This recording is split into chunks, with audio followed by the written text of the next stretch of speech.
All right. Hey, good to see everybody this morning. Obviously, fall camp's in the air. This is my favorite time of year.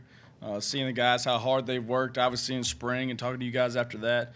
And then, obviously, their attention to detail and their hard work during their summer.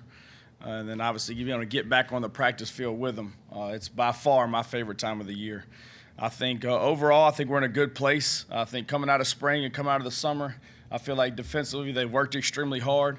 I feel like there is the attention to detail, obviously, that coach demands that we need to be successful and continue the success on defense that Alabama and Coach Saban has always had. I think, obviously, we do have to replace several guys from last year that were some key players and some good players. I think we did have some depth last year and some younger players that learned a lot, from those veteran guys that left. That are in a good place that we have to continue to develop and get better and be able to play winning football. But I think the biggest thing is I think we're seeing some of these older guys now that are seniors and juniors fill in those leadership roles. And I think that's obviously something very critical to our success, and especially with the recruiting class that we had and some freshmen we had last year, it really helps in their development. I think it's one thing from a coaching standpoint. Obviously, you're coaching them, you're trying to teach them, but for that to come from their peer and a guy that's been through what they've been through and has been in the system and kind of help them understand what to expect and how things work around here, I think some of our older guys right now at every level of the position are doing an extremely good job with their young players, and I think that'll be critical, obviously, early in their development. Obviously, I'm excited about a new role here this year. I think I was very fortunate early in my career to be able to call some defense and be around some good guys. Obviously, being under Coach Saban has been an icon for me my entire coaching career. I've always studied the University of Alabama and studied Coach Saban, not only from a leadership standpoint, but obviously very much from an X and O standpoint. So it's been awesome for me to be under him and to learn from him. And then the staff, I feel like he's assembled to help us get back to where it should be. Those guys are great, great football coaches, but I think they're better men. And I think it's awesome being in the room with them, the knowledge they have, the leadership they have, the experience they have. I think they bring a lot to the table. So collectively, I like where we're at going into fall camp. You mentioned those older guys. What have you seen from Josh McMillan throughout your 2 years here, and what do you think he needs to do to secure that spot opposite of Dylan?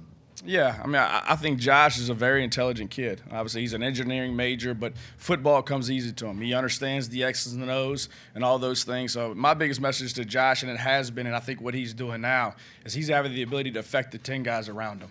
I think the biggest thing at that position from an athletic standpoint, right, we've got guys that are more athletic than he is, and he knows that, and I've told him that, all right, but his ability to get guys lined up, make the calls, and then he's smart enough based on a formation and a back set tendencies that we'll give him, and he studies that he can anticipate things, which allows him to performance align and be able to make some plays that athletically maybe other people couldn't, just because he understands obviously what's coming. But I think his biggest thing, all right, and his biggest role for us is to be able to affect the other 10 guys on the field. And he's on, take command, be in charge, be loud, be able to affect the guys around you, and then make the plays you're supposed to make.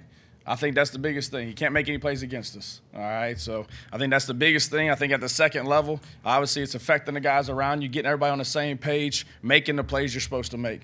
So I think that's the biggest thing for Josh. Go back left with Aaron. Coach, we all know Quentin Williams played great football last year. Isaiah Buggs was really productive. But could you play more bodies? Could you rotate more guys on the defensive line this year because of the young guys maybe you have? Yeah, obviously. I think defensively you want to play as many guys you can play, whatever the position, right, as long as they're ready.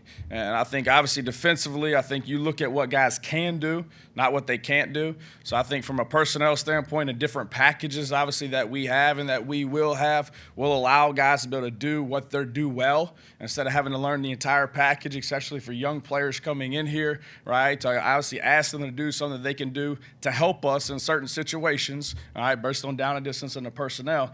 But I think the biggest thing is for us, right, is we got to be able to trust that guy to do what he's supposed to do when he's on the field.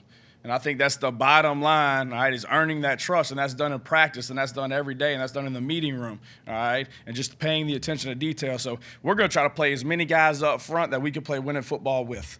whatever number that ends up being, we're not going to know, obviously, until we show up at Duke. But I think our job as coaches is try to develop that every day to where you're developing the bottom half of your roster to where now you can rotate guys to obviously try to not save them, right, but be able to sustain within the fourth quarter with your best players.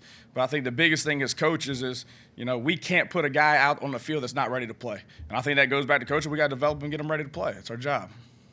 Stay on that side with Ryan. Why has Southeast Louisiana been or Southeastern been a incubator for coaches at this program? How much did you guys learn in the defensive scheme that maybe is used here, or get at least the foundation of it, and during your time there? Yeah. I have no idea how many guys from Southeast have been here. I have no idea. But there's been more than one? Okay, I got you. Yeah, I think the biggest thing, obviously, I think defensively, right, regardless of where you were at, right, I think it's a different philosophy here. And I think that was the one thing I was most excited about with having the opportunity to come to Alabama is learn Coach Saban's philosophy. All right, so obviously there's a lot of things that are similar to things that you've done. It might be different from a terminology standpoint in those things. I think obviously from a personnel grouping, we were very similar there in the things that we did from a 3-4 standpoint and getting in a nickel and getting into the 4-2, both odd and even. So I think that helps you when you come into the system, be able to understand, hey, this is same as this. But to me, it's a completely different concept because you got a completely different guy running it, and it's the best guy to ever do it. So that was what was exciting about me. You've got a defense, you run a defense a certain way for so long. Well, I want to learn a different way how to do it. And then that way, whether you're here or you leave here or whatever it is, right, then you kind of merge those things. I think that's the best thing about Coach Saban that he does, right? His defense has worked, and it's been successful for a long time. But he's still looking every offseason, how can we get better? What do we need to change? All right, what part of our package did we not do well last year based on tendencies? And then what can we change? Let's go find the best way to do it. Let's get in a room. Let's put our thoughts together. And when we leave here, this is how we're going to do it. So the most exciting thing to me is not what I've done, but it's what I've learned here and have the ability to continue to do. You talked in your opening about depth. Are there any concerns about depth in this defense this year, and where have you seen improvements in that? I mean, I think obviously that's what fall camp's for. I think coming off of day one, I thought we had a lot of guys that did some good things. We've got a long way to go, but I think that's what fall camp's for. I think every day we got to go out. We got to get these young players into the can-do category, meaning they can do what they're supposed to do to allow us to be able to play winning football, and we got to continue to do that every day.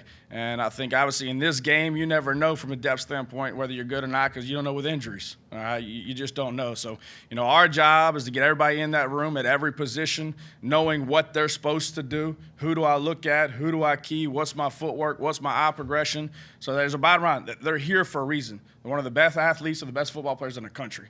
All right, we got to get them to where they're not thinking on the field. All right, so that's our job from a coaching standpoint, right, to teach them, to coach them, to call certain things, all right, to cater to what do well, right, and not ask a guy to do something that he can't do.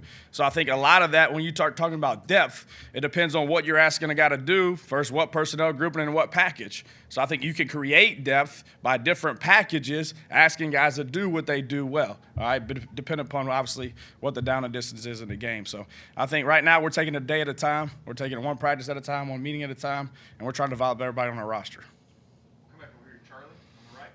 You talked earlier about that veteran leadership. Just what does a guy like Anthony Jennings mean to this team, not only on the field but off it as a leader? Yeah, I think, when you talk about an Alabama defense, to me, just watching it over the years and studying it, I think when you watch it, it's a relentless effort. It's guys that are just mentally tough, regardless whether it was a tackle for a loss or he missed the tackle, how he lines up, how he plays the next play. And then the physical toughness part of it, like when you play Alabama and you see that on tape, how physical those guys are. And that doesn't start on Saturday. That's done every day. And that's Anthony Jennings to me. Right? Whether it's individual, whether it's team run, right? Whether we're going 11 on 11 or it's Saturday, it's the same speed. He's got the most focus in the meetings, his attention to detail, he busts his butt, and it shows up on Saturday. So to me, he's got out what he's put in. And I think it's invaluable to have a guy like that is a good player, right? Because we've been several places that guys do that aren't great players and they don't catch everybody's eye. That's still a good player that day in and day out, he's the hardest working guy. I think, it goes a long, long way. So I think his hard work, his dedication, I think that builds into his leadership. And I think he now has the ability to hold other people accountable because he does everything what he's supposed to do. Back to Steven. Good morning, Coach. How you feeling? Good, baby. How you? Doing good. You've been on a grind for a while, even before coming to Alabama, and a lot of people equate age with maturity, but even in youth, when you got that work ethic, it kind of works the same way. What's been the biggest thing you've taken from your time prior to Alabama that's got you to where you're not only confident you can do this job, but you know within yourself that these guys are about to get the best coaching? Yeah, man. I think obviously I played Division II football. Y'all know that. You know, I GA'd one semester and then got my first DC job at 22. And I've never looked at where I was at, where I was trying to go. And, you know, my old man was a high school football coach for a long time. And whatever I was going to do, I was all in where I was at. I've never called another guy for another job. I didn't have it calling agents, doing all that BS. I'm here to coach football. Regardless where it's at, whether it's Tusculum College, Delta State, Southeast, it don't matter. I like coaching football. I like developing young men. I ain't worried about my next job. It's my job to do the best job I can where I'm at. And I've done that my entire career, and I've been fortunate enough more than others, and there's a lot of great coaches out there that haven't got the opportunity that I got, and I'm very fortunate and lucky being the place I'm at. But I keep my head down. I do what I'm supposed to do. I try to be the best coach I can, develop my position, affect the people around me, find new ways of doing things, stay on the cutting edge. But I'm not worried about the next job. And whether I'm at Tusculum or Alabama, the preparation and how I coach the players is going to be exactly the same. Back over Cecil.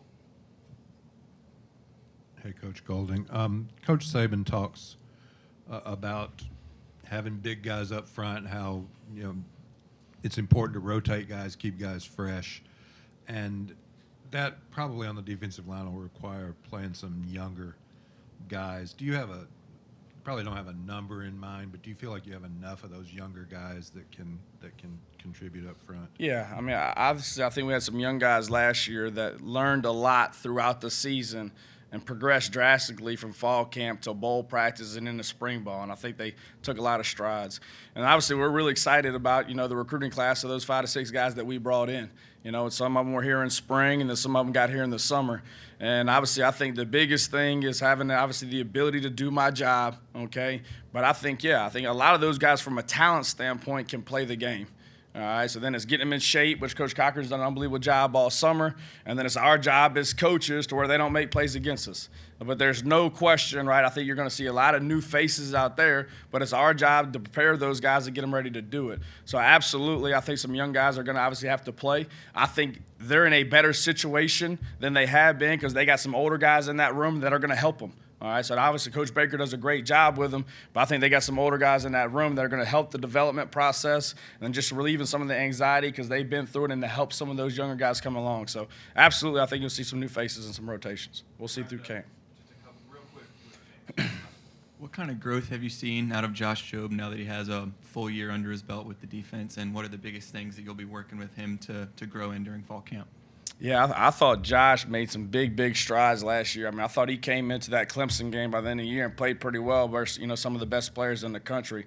So I think, obviously, being a defensive back in this system, obviously there's a lot of different coverage concepts that are based on the formations and motions and things like that. So I felt like he started getting a lot more comfortable, once we started getting into the bowl practices of the understanding of the coverage concepts and the integrity of coverages. And then once we got into the spring, obviously his knowledge improved, so I thought his confidence improved. Because from a skill set standpoint, he's long, he can run, he's got ball skills, he's competitive. I think he's everything that you're looking for and coaches looking for in a corner. So obviously I think he played well during spring. I think that transition to summer, I think he's had one of the best summers of any of our guys. And then obviously now into fall camp, I think he's going to continue to progress on that. But absolutely, I think his confidence has improved because his understanding of what we're asking him to do has improved. And so I think that will have to continue to improve. And then obviously anybody on the back end, right, is eliminating explosive plays. And normally that's through a mental error, right, a busting coverage with a lack of communication, or an eye discipline standpoint, right, to where I'm not keying my match, my eyes on the quarterback. So I think all those, I think he's starting to become more veteran at and learning from mistakes, obviously,